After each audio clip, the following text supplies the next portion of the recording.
Boa tarde, gente que defende bandido. Pô, só eu que defendo bandido? Ô, que é isso, Leonardo? Meus amigos, quero fazer uma justíssima homenagem para um cidadão chamado Elias Matar Assad. Abracrim não existia. Era uma associação que congregava as associações estaduais de advogados criminais. Ou seja, existia no papel. E o Elias entendeu, num determinado momento da vida dele, que ele teria como um sonho a ser realizado transformar a Abracrim na maior e mais forte entidade congregadora de advogados criminalistas. E o Elias fez uma coisa difícil, David, que eu sei que você faz também, meteu a mão no próprio bolso e foi à luta. Hoje, a Abracrim, se existe e se está nesse patamar em que está, vem da vontade, da grande garra do Elias Matar Assad. Viaja esse país de cabo a rabo. O Elias viaja esse país todo, fazendo palestras, levando o Abracrim. Essa entidade é a filha dele. A filha do Elias, a Thaís, fica com ciúmes, mas esta é a filha que ele agora está dedicando a vida dele, e não é de forma figurativa, é literal, ele dedica a vida dele a isso. E pelo caminho foi encontrando pessoas com o mesmo entusiasmo e com o mesmo objetivo, como o Deiber. É impressionante, nós temos um grupo de WhatsApp dos presidentes interestaduais, o Deiber, 15 para 5 da manhã, bom dia, mas esse cara não dorme, não é possível. 15 para 5 da manhã, ele já tem um bom dia, já tem uma notícia, já tem uma foto para postar, e sempre visando a congregar, a juntar, a agregar a advocacia criminal. E não é fácil, viu? Que advogado criminal é metido, é posudo, se acha o dono da bola, narizão empinado, e vamos numa palestra, não, fazer o que lá? O que ele vai falar eu já sei. É sempre assim, né? Tudo é difícil. Então, essa determinação, esse amor pela causa da advocacia criminal é que nos une hoje aqui e nos faz estar presentes. Vocês notaram aí o tema da minha conversa com vocês, né? Antes de mais nada, eu quero dar um abraço carinhoso a todos os colegas, os papistas, os seguidores do Papo de Criminalista no Instagram e no YouTube, que sempre demonstram um carinho e um respeito profissional muito grande pelo trabalho que eu faço junto com o professor Mauro Otávio Nassif. Eu estava conversando com eles, explicando, olha, não tem dinheiro envolvido, isso aqui é diletantismo puro. A gente faz esses vídeos para a mídia social por amor à coisa, porque a experiência que eu carrego, eu tenho 40 anos de profissão, 40 anos de inscrição na ordem, o Mauro Nassif tem 58 anos de inscrição na ordem. Imagina quantos júris esse homem já fez, quantas sustentações orais já fez, quantas aulas ele ministrou na vida dele. Então, você guardar conhecimento e experiência para você não tem vantagem nenhuma. O bom é compartilhar, é dividir com os colegas, com os amigos, principalmente os jovens advogados que estão começando agora, e mesmo os que têm já algum tempinho de carreira, porque todo dia a gente encontra um fato novo, uma situação nova, que você fala, bom, mas isso eu nunca vi. E eu tive um caso essa semana que eu nunca vi, e que eu vou contar para vocês, que é uma coisa muito, muito impressionante, o momento que nós estamos vivendo. Então, o tema da nossa conversa, pauladas e cacetadas no processo penal. Na verdade, essas pauladas e cacetadas não são só no processo penal. Na verdade, essas pauladas e cacetadas são em cima de nós, advogados criminalistas, advogadas criminalistas, da família criminalista. Essas cacetadas arrebentam no nosso lombo. Nós é que suportamos a força da pancada que todo dia nós levamos, não só do Poder Judiciário, mas do Poder Executivo e do Legislativo.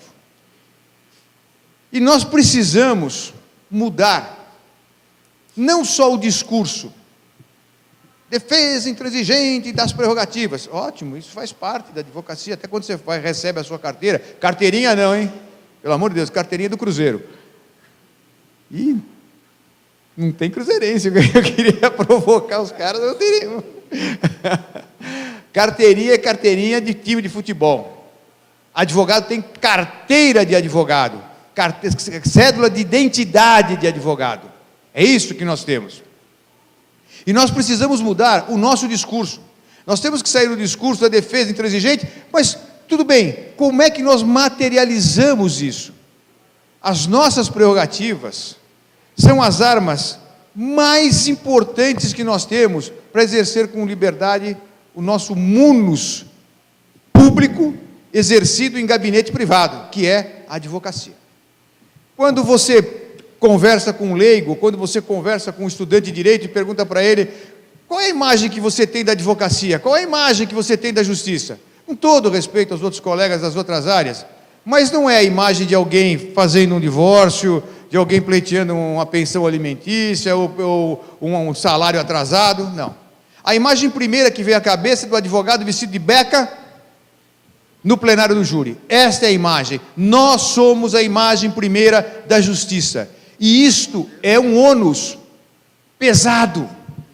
É um ônus grave, porque muita gente, maliciosamente ou por pura ignorância, confunde o despachante de corrupção em órgão público com a atividade do advogado.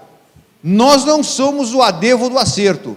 Nós somos advogados criminalistas e temos que estar preparados intelectualmente e tecnicamente para enfrentar a luta diária, não só em nome do nosso cliente, mas de uma coisa muito maior, que é o Estado democrático de direito que permite que nós exerçamos a nossa profissão.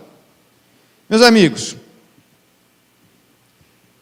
enquanto nós estamos aqui batendo papo, estamos aqui nos corredores dos fóruns gritando contra a arbitrariedade, contra o arbítrio, contra a violência às prerrogativas, existem movimentos organizados e orquestrados contra o Estado democrático de direito, e quem é o alvo primeiro que eles têm que acertar? A advocacia. Porque nós representamos a liberdade lato sensu. Esses nossos inimigos não nos perdoam e não nos dão descanso. Agora mesmo, tem um grupo de processualistas querendo transformar o STJ num tribunal de precedentes, corte de precedentes. Ou seja, o que é que eles vão fazer? As teses levantadas no Superior Tribunal de Justiça terão validade maior do que a própria lei. Eles estão se movimentando, e nós estamos ainda só na primeira fase, na fase embrionária de movimentos. Nós estamos conversando, e a Abracrim está mudando isso. A Abracrim está indo para o interior do país, não é do estado só de Minas ou de São Paulo, não, para o interior do país, levando essa voz de conscientização aos advogados criminalistas. Nós estamos falando, gente, do nosso bolso, do nosso ganha-pão. Se nós não tivermos independência, se nós não tivermos como atuar de maneira livre e independente, nós não trabalhamos. E advogado criminal, principalmente o criminalista, apesar de todo o glamour que cerca a nossa profissão, e cerca mesmo, nós somos como bombinha de gasolina, o que entra é para comer. Se você ficar 2 dias sem trabalhar, a bombinha para, o dinheiro não entra, já começa a sentir falta, a mulher já começa a reclamar, precisa fazer isso, precisa fazer aquilo. Nós temos que trabalhar, e trabalhar bem, e para isso nós precisamos de independência.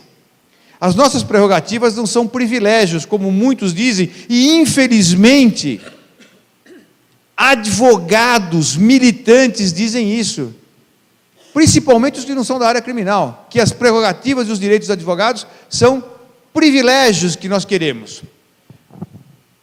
Ministério Público não tem direitos e prerrogativas? Magistratura não tem direitos e prerrogativas? A Polícia Civil e a Polícia Federal não têm direitos e prerrogativas? Por que as deles não são consideradas privilégios e as nossas são? Nós estamos num descompasso da equiparação de armas. Mas o que falta para nós é uma coisa chamada solidariedade. Quem já presenciou uma cena de um colega estar sendo aviltado por um juiz durante uma audiência, ou no balcão do fórum, aviltado nas suas prerrogativas e seus direitos por um funcionário? e não toma partido do advogado. Fica quietinho. Se você falar com ele, não, isso não é comigo. O problema dele, ele que resolva aí. Errado. O problema da prerrogativa atinge a classe inteira, porque a prerrogativa não é sua.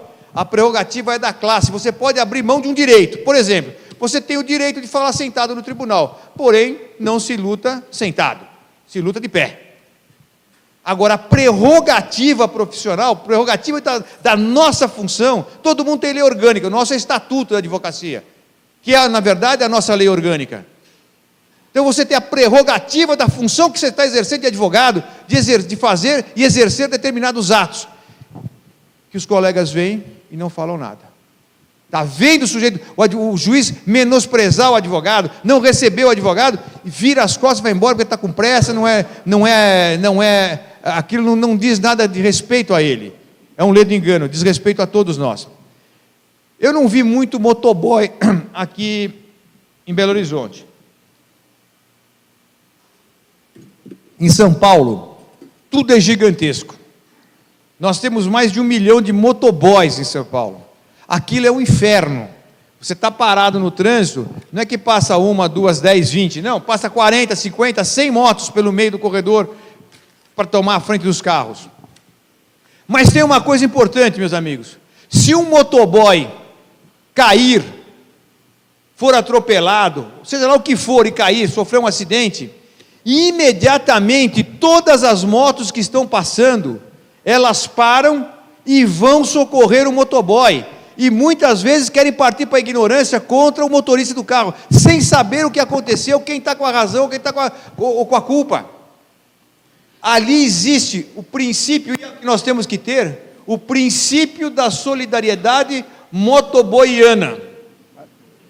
Nós não temos isso. Essa solidariedade motoboiana é importante para nós, porque nós não temos isso. O advogado vê uma encrenca com outro colega, vira as costas e vai embora. E nós não podemos fazer isso. O colega pode estar errado. Naquele momento, você tem que defender o colega. As portas fechadas, a conversa é outra. Mas abriu a porta, é assim que funciona na magistratura, é assim que funciona no Ministério Público, é assim que funciona na polícia. Por que nós somos diferentes dos outros? Por que nós somos saco de pancada? E não fique esperando a entidade fazer alguma coisa por você. O primeiro defensor dos seus direitos, das suas prerrogativas, é você mesmo. Não espere a entidade, socorra essa entidade quando a coisa engrossou. Bom, daqui para frente eu não consigo mais. Aí você chama o socorro das prerrogativas. Mas você, naquele momento ali, diante da autoridade judiciária, o juiz ali naquele momento, ele não é a magistratura? O Ministério Público, o promotor naquele momento não é o Ministério Público? Por que você naquele momento é você? Não, você naquele momento é a Ordem dos Advogados do Brasil. Você é a ordem. Agora, tem uma pergunta que não quer calar. Quem já leu e decorou o artigo 6º e o 7º do nosso estatuto? Poucas pessoas. Tem gente que nem sabe o que está escrito lá. Como é que você quer defender o direito do terceiro, você não sabe qual é o seu direito?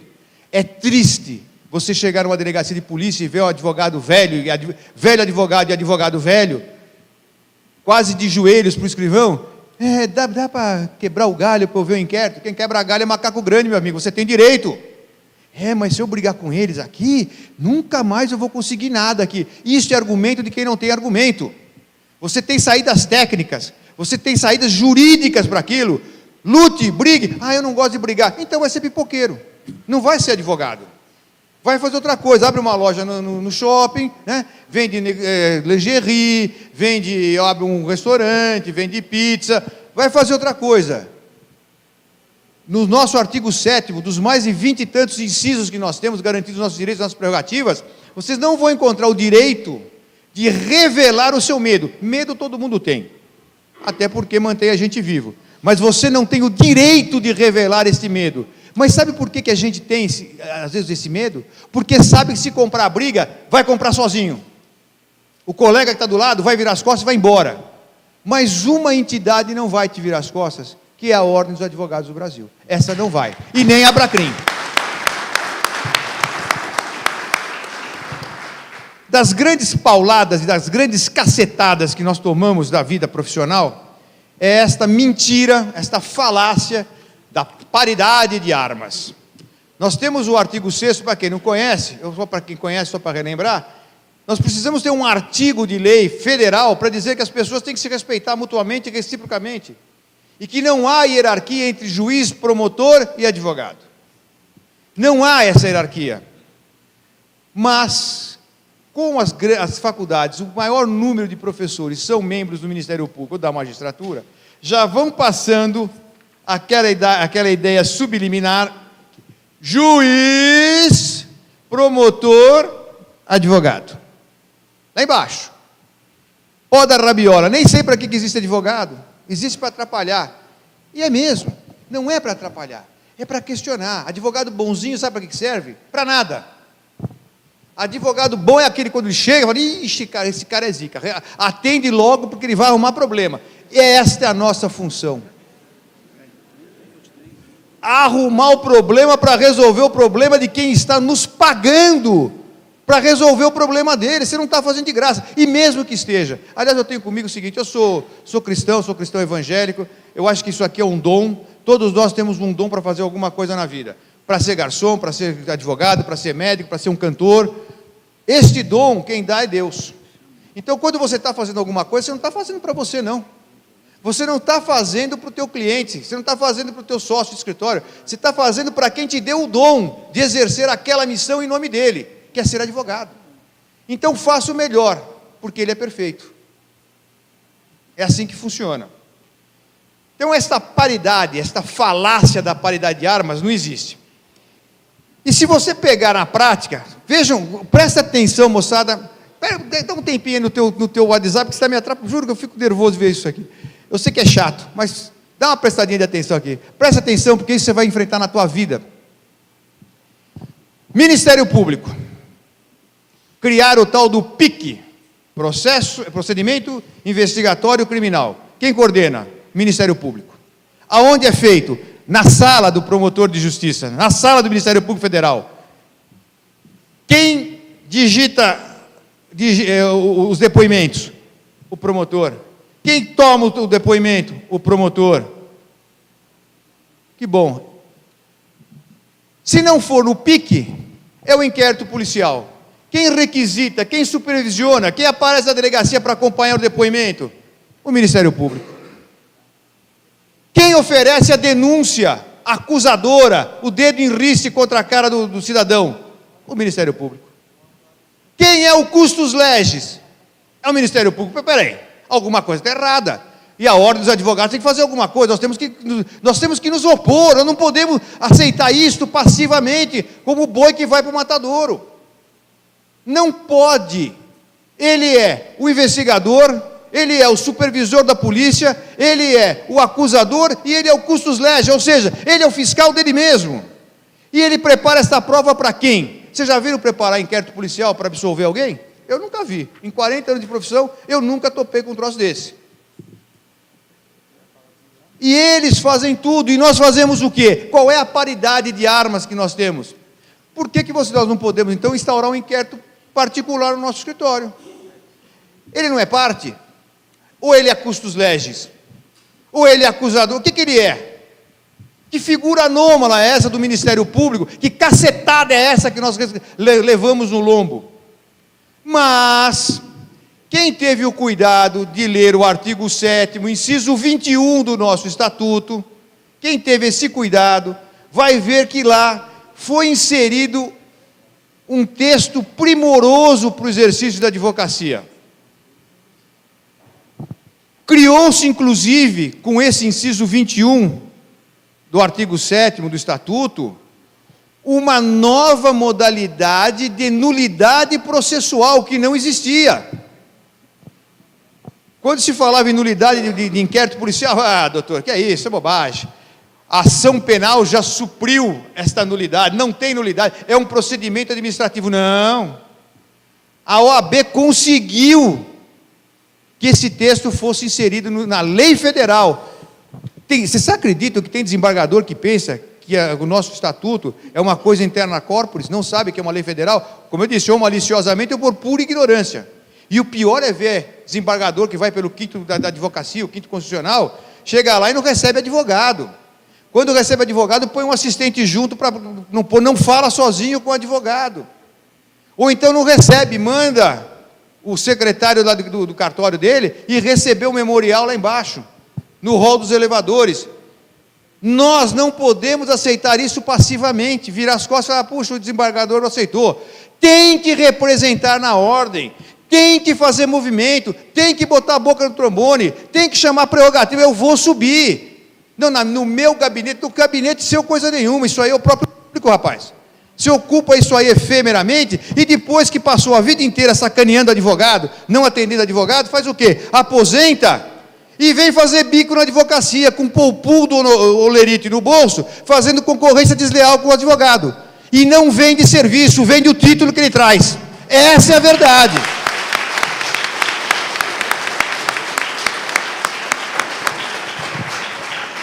Meus conselheiros do Conselho Federal, abrace essa bandeira.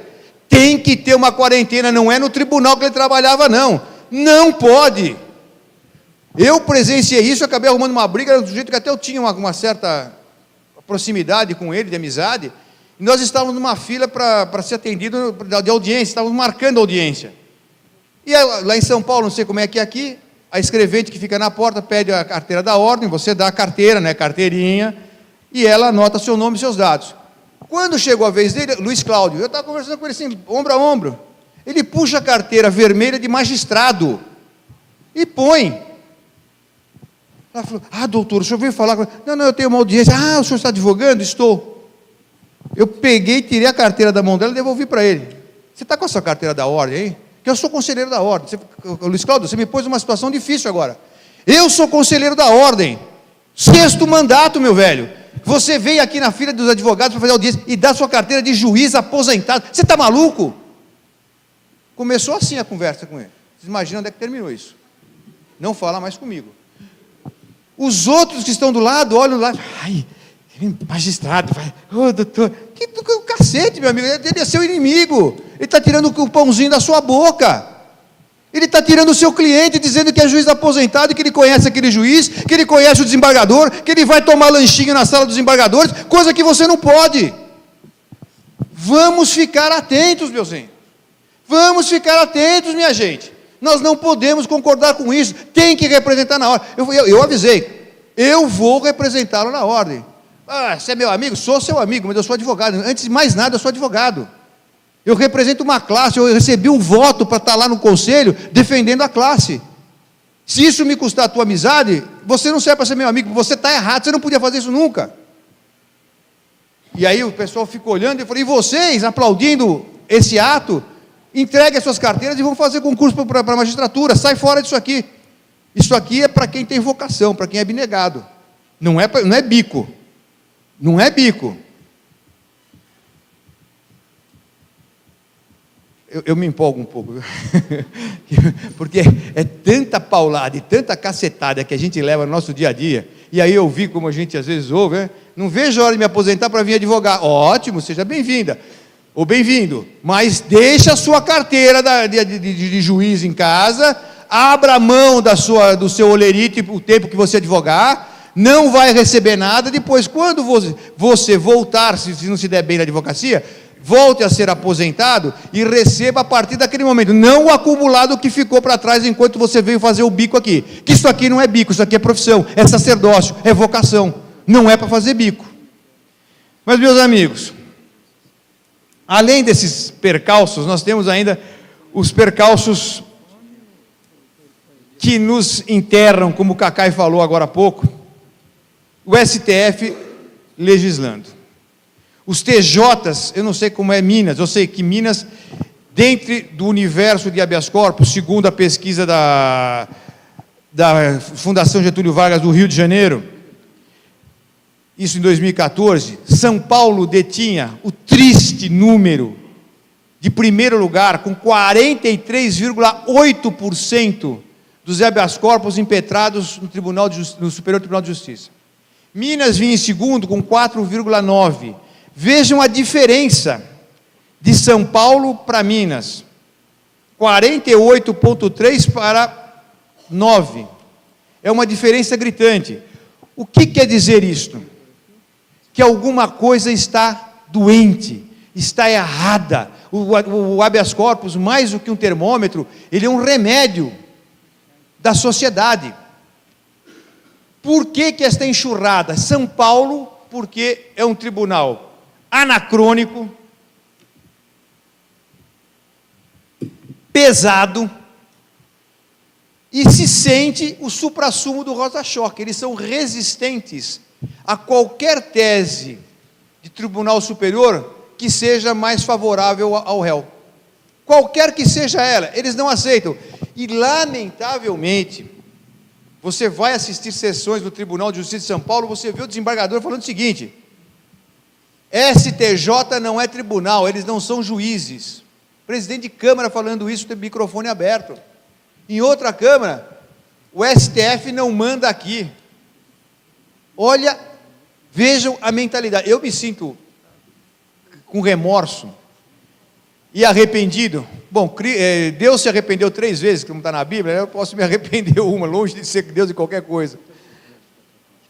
Quando eu defendi a PEC da Bengala, que eu entendia que homens de 75 anos, meu pai é um advogado que morreu com 103 anos, trabalhando, lúcido, rígido, fez sustentação oral aos 98 anos, a última sustentação dele.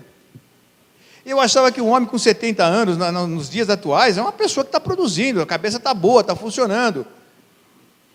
Mas eu pensava nos bons. Como dizia o Raimundo Pascoal Barbosa, um grande criminalista de São Paulo, foi presidente da ordem, dizia o seguinte: Mário, juiz ruim não aposenta, nem morre. E o pior que é verdade. O pior que é verdade. Não vai, nem de um jeito nem de outro. E aquilo se tornou um feudo. Sabem quantos desembargadores tem o Tribunal de Justiça do Estado de São Paulo? 386. Nós temos 16 câmaras criminais com 5 desembargadores. Quantas sessões por semana? Uma sessão por semana. Os julgamentos são tragicômicos. Vamos julgar do processo da pauta o 1 ao 100.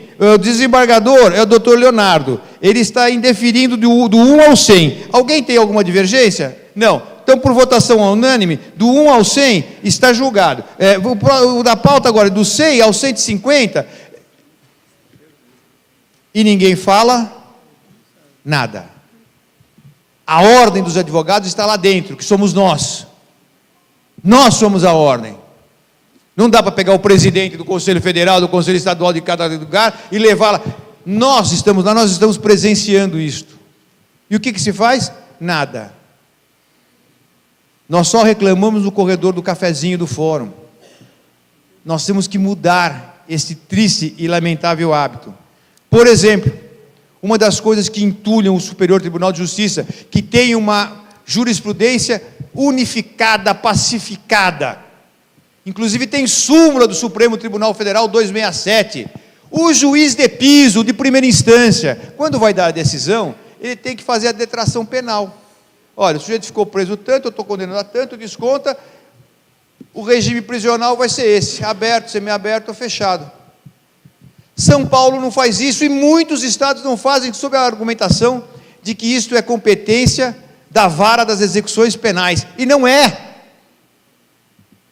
Não é. E o pior, quando você recorre, vai lá para Brasília, vai tal, lá em cima transita em julgado. Sujeito condenado a 4 anos e 1 mês tem que ir para o semiaberto. Existe em Minas vaga de semiaberto? São Paulo não existe. Esse papinho, não, impetra o habeas corpus, para até esperar a vaga, que dê certo o habeas corpus, mas uma hora ele vai ter que ser recolhido. Sabe lá quanto tempo depois? Isso é desumano. Então você tem que impetrar uma ordem de habeas corpus contra o tribunal do teu estado, principalmente São Paulo, que lidera lamentavelmente essa pesquisa, essa estatística, para se cumprir uma coisa que está escrito na lei, mas que é o tal do achômetro. O que virou a lei? Já dizia um desembargador que foi pelo quinto constitucional da advocacia, foi um grande desembargador, o Pitombo, e ele falava, olha, isso falava há 25 anos atrás, a mais, acho que há 30. Ele falava, olha, o que é direito? Direito é o que você pede e o juiz dá. Se ele não dá, não é direito. Nós entramos na fase do eu acho. Eu entendo isso, eu entendo aquilo. Se adapta a aplicação da lei ao entendimento pessoal do ministro, do desembargador, do juiz, ao destempero gastrointestinal dele no dia. Se ele brigou com a mulher, não existe uma segurança jurídica que é fundamental em qualquer país de regime democrático. Não existe. Cada um aplica do jeito que quer. Aqui em Minas aconteceu uma que foi brincadeira. O juiz mandou prender. O advogado impetrou uma ordem de habeas corpus. O Tribunal de Minas concede. O juiz recorre em recurso ordinário constitucional. E o que faz o STJ? Se acovarda. Não conheço do recurso. É covarde. Tinha que ter feito uma decisão contundente. Esse caso é teratológico, é absurdo. Comunique-se à Corregedoria do Estado. O juiz recorrer da decisão do tribunal que cassou a decisão dele. Eu nunca vi isso na minha vida. Isso é piada de mau gosto. Como é que você explica isso para o teu cliente que te pagou para você defendê-lo? Como é que você explica isso? Qual é a solução para isso? A Constituição Federal, lamentavelmente hoje, pelos integrantes do Ministério Público, seja ele estadual ou federal, pela própria magistratura, é vista como um instrumento de combate à criminalidade, e não como garantia contra o poder estatal. Nós, advogados, diferentemente das outras áreas do direito, que atuam em conjunto com o poder público, com o poder estatal, nós atuamos contra o poder abusivo estatal. É isso que nós fazemos. A nossa missão é coibir o poder estatal contra os direitos individuais, as garantias individuais esculpidas na Constituição, que hoje é usada como uma arma de combate à criminalidade, que não é essa a finalidade dela.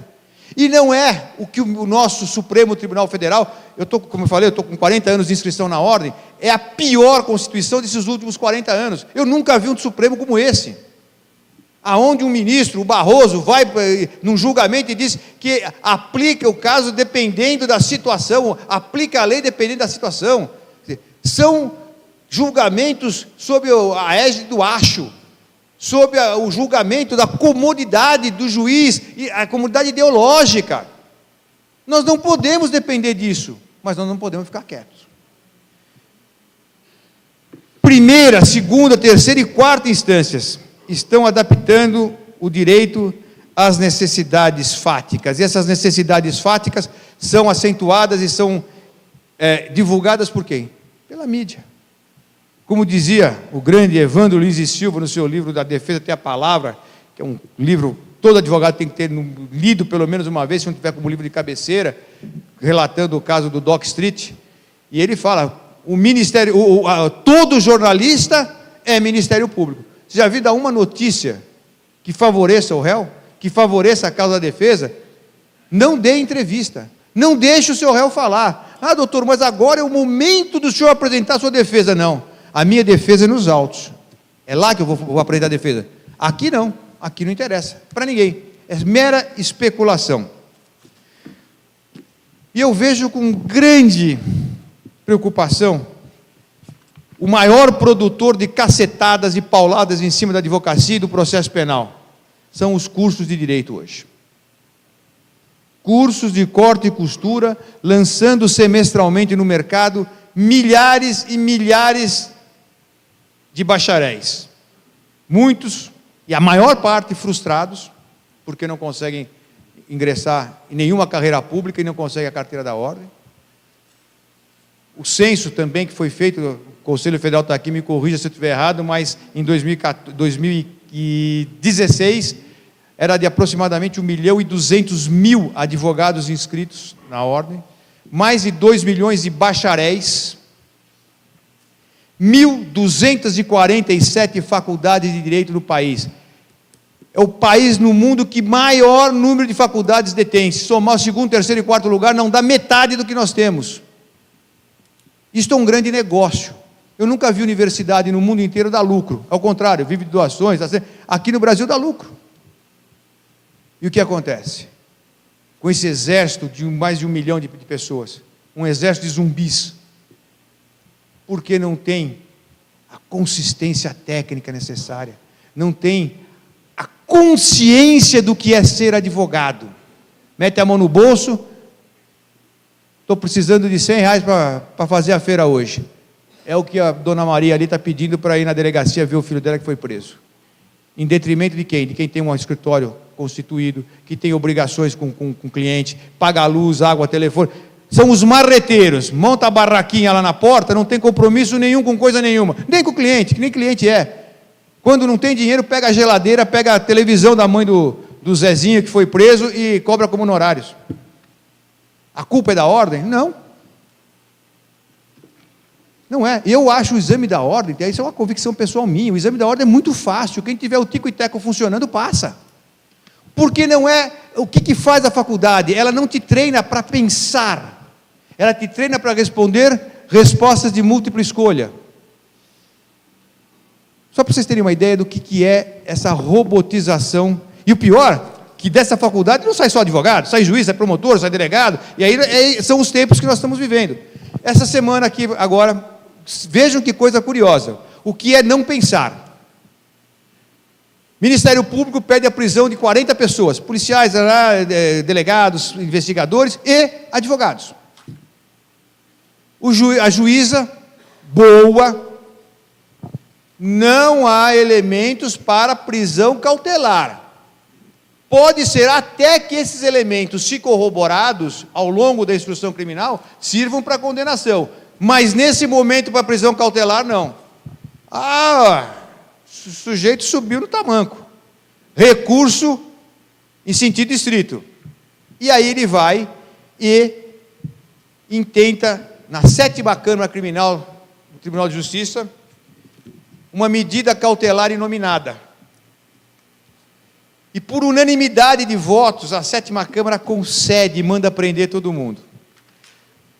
Uma turma lá de jovens advogados veio me procurar, eles são do interior de São Paulo, doutor Mário, o senhor que defende prerrogativa, não sei o quê, foi presidente, o que a gente faz? Eu falei, o que vocês acham que nós fazemos? Não, eu nunca vi isso, estou confuso. Olha, a unanimidade, todos eles.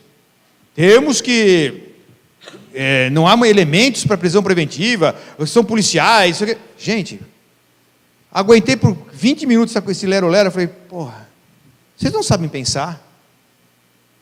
Vocês estão robotizados pelos dogmas que a faculdade joga dentro da tua orelha, e isso é o suficiente para passar num exame? Não é isto, presta atenção. Quantas vezes os tribunais STJ e STF já se manifestaram, tem súmula, não pode mandado de segurança para dar efeito suspensivo em recurso de sentido estrito e mandar prender. Não, doutor, mas isto não é um mandado de segurança, isto é, nem deixei nem acabar de falar, quer falar que era uma medida cautelar inominada. Falei, não, isso é o drible da vaca, meu filho. Sabe como é o drible da vaca? As meninas que não jogam futebol, você está com o teu oponente, você está com a bola, você joga a bola para o lado esquerdo e corre para o lado direito, ele fica no meio perdido. É isso que o promotor fez. O drible da vaca, ele é uma questão de semântica, ele mudou o nome do mandado de segurança, porque já sabia que tem problema, e veio com essa tal de medida cautelar inominada, que ele foi buscar no Código de Processo Civil, aplicar medida civil no processo penal, aonde você não discute grana, você discute dignidade humana, liberdade de alguém. Estou com o habeas corpus no... Mas olha, eu acho bom, professor, falar também que eles não têm... Se o pipoqueiro da esquina mandar prender o seu cliente, você vai discutir se a teu cliente pode ser preso ou não, ou se a ordem partiu, é uma ordem absolutamente legal. Não conseguiam ver isto. É a robotização. Não pensa, não leem, não estudam. Esse é o grande problema que atinge não só os estudantes, mas a toda a nossa classe. Poucos são os advogados que leem um livro de literatura, um livro essencial, que eu acho fundamental conhecer, quem é estudante de direito, temos estudantes aqui, é o Discurso da Servidão Voluntária, do Etienne de Boissy. Tem que ler isso aí, cara. Então, como é que você vai organizar teus pensamentos? Estão me dando aqui 5 minutos, eu já vou terminar agora. Eu tenho propostas. que eu deixo lançado aí para vocês, para nós nos movimentarmos com o Abracrim e lutar por isso. Por que 38 ministros no Superior Tribunal de Justiça? São Paulo, que é estadual, tem 386. Nós precisamos ter 400 ministros e parar de fazer filtro de habeas corpus. Como o STF ontem negou o habeas corpus, não conheceu, aliás, outra pataquada, desculpa, outra palhaçada, é esse negócio, não conheço o habeas corpus, mas concedo de ofício. Alguém está maluco aqui. Será que eu perdi? Onde foi que eu perdi a aula? Dormi? Em que momento eu dormi? Não conheço do habeas corpus, mas concedo de ofício. Ou seja, habeas corpus, dou a hora que eu quiser, quando eu quiser, da maneira que eu quiser, ponto. Monocraticamente, em instância superior. Vamos lutar para que tenha 400 ministros no STJ. Sabe quanto custa aquele prédio do STJ?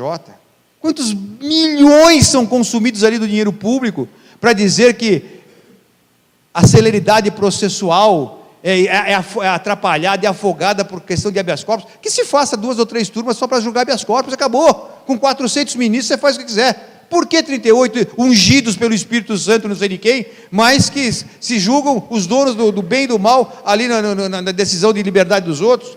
Por que o Supremo Tribunal Federal, 2 turmas? Nós já tivemos 16 juízes, 16 ministros, agora temos 11. Mas por que 2 turmas? Quando o escopo do Supremo é julgar de corpo único, de corpo uno. Outra coisa, amicus curiae, você pode entrar em qualquer ação, admite. Se vai ser aceito pelo magistrado, é outra conversa, mas aceita. Vamos começar a nos unir. Quando você tiver um caso teratológico como esses que eu citei, chame a Abracrim, chame a ordem, entre com o amicus curiae, vão fazer pressão. Pode não ser aceito, mas lá eles vão perceber, olha, os caras estão se movimentando. Veja, tem uma associação, a Abracrim está atrás deles, a Ordem dos Advogados está atrás deles, a Associação dos Advogados de São Paulo está atrás deles, a Associação dos Advogados Criminalistas está atrás deles, está com eles. Nós temos que mostrar força, não é dizer que nós temos força, nós temos que demonstrar e exercer essa força. Uma luta que eu venho desde 1979 e não consigo emplacar. Tem que ter na carreira jurídica a cadeira de direitos e prerrogativas. Não tem ética? Não ficam dando regra para a gente, como é que nós temos que nos comportar, dizer boa tarde, reverenciar para o juiz, e os nossos direitos e as nossas prerrogativas. A faculdade que lança o bacharel no mercado, que lança o juiz, o promotor, o delegado, é a mesma que vai sair o advogado. Só que ninguém conhece os nossos direitos e prerrogativas, por quê? Porque ninguém ensinou. É simples. E mais, a Ordem dos Advogados do Brasil tem que ter o poder de veto no MEC para a criação de novas faculdades. Chega com esse comércio clandestino, de ilusão, de papel pintado que é o diploma de um curso de Direito. Eu quero encerrar dizendo o seguinte, fazer um convite aos amigos. A primeira grande revolução dos direitos humanos não ocorreu na Revolução Francesa. Ela ocorreu há 2017 anos atrás, quando um cara cabeludinho, barbudinho, com uma roupa só, um chinelinho no dedo, chegou no meio dos reis, dos fariseus, dos poderosos, e falou, atenção, estou falando com vocês, alô, alô, alô. Todo mundo aqui é igual, viu? Todo mundo é igual, tem os mesmos direitos e mais, nós temos que nos amar uns aos outros, como nós amamos a nós mesmos. Deu para entender a história, moçada? E ele subiu num monte e produziu umas peças mais preciosas. Não vou falar nem com olhar religioso, e não leiam com olhar religioso, mas leiam com olhar curioso de estudante e de advogado.